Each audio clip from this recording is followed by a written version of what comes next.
Mbappé, Ballon d'Or 2023, évidemment. Ow!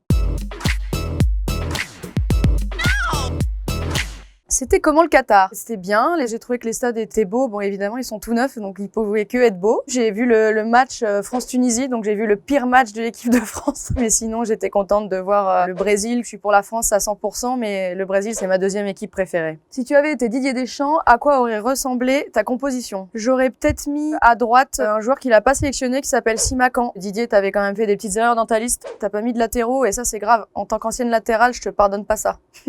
L'essentiel, c'est de tout faire pour gagner. Quels sont tes pronostics pour cette Coupe du Monde 2022?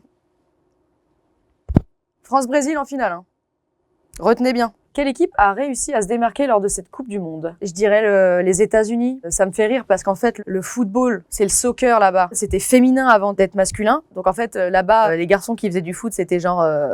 des extraterrestres. Et on sent qu'ils commencent à bien se développer. Ils ont la Coupe du Monde dans 4 ans chez eux. Et avec la base qu'ils ont, la culture du sport, je pense qu'il faut faire gaffe. Toi, devant un match de l'équipe de France pendant la Coupe du Monde...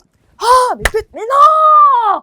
Hors-jeu! Putain, y a faute, merde! Pourquoi le football masculin est toujours plus suivi que le football féminin? Le foot féminin a quand même globalement très bien évolué. Il y a des audiences qui sont assez monumentales pendant les compétitions internationales. En fait, quand on regarde l'évolution du foot féminin par rapport au football masculin, ça a été beaucoup plus rapide finalement. Laissons venir les choses petit à petit, que le football féminin grandisse et fasse son histoire. J'espère que dans, 20 ans, je pourrais voir ça en disant que le foot féminin, ça y est, ça roule tout seul. Tu te dis quoi quand tu lis ce genre de une? Laure Boulot en mini-short et maillot de l'équipe de France pour soutenir les Bleus de façon très sexy.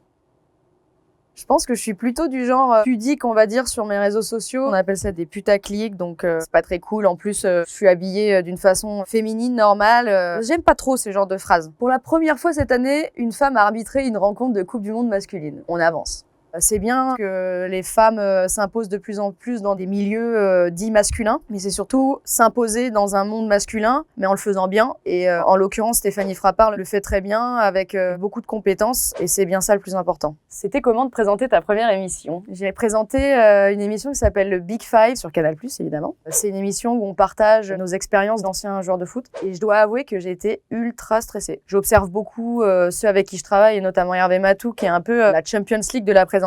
Donc je me suis mis pas mal de pression, je voulais toujours bien faire. C'était aussi la première fois que j'avais une oreillette. Et ça, franchement, au départ, je me suis dit que ça allait être une galère. Mais en fait, c'est le top. Dès que j'avais un petit trou de mémoire, tac tac, le footballeur que tu rêverais de rencontrer. Il m'en manque un, et pas des moindres, c'est Zinedine Zidane. En fait, j'ai déjà rencontré Zizou, mais là, j'aimerais vraiment le rencontrer mieux, quoi. Je l'avais croisé au Parc des Princes, et il était venu vers moi, j'avais le cœur qui battait à 10 000 à l'heure. Il m'a dit « Ah, je te regarde sur Canal, c'est bien ce que tu fais dans les émissions ». What? Sur une échelle de 1 à 10, elle se sent comment leur boulot aujourd'hui? Je dirais 8. Je me sentirais à 10 sur 10 quand les Français auront gagné la Coupe du Monde. Genre un French kiss ou quoi?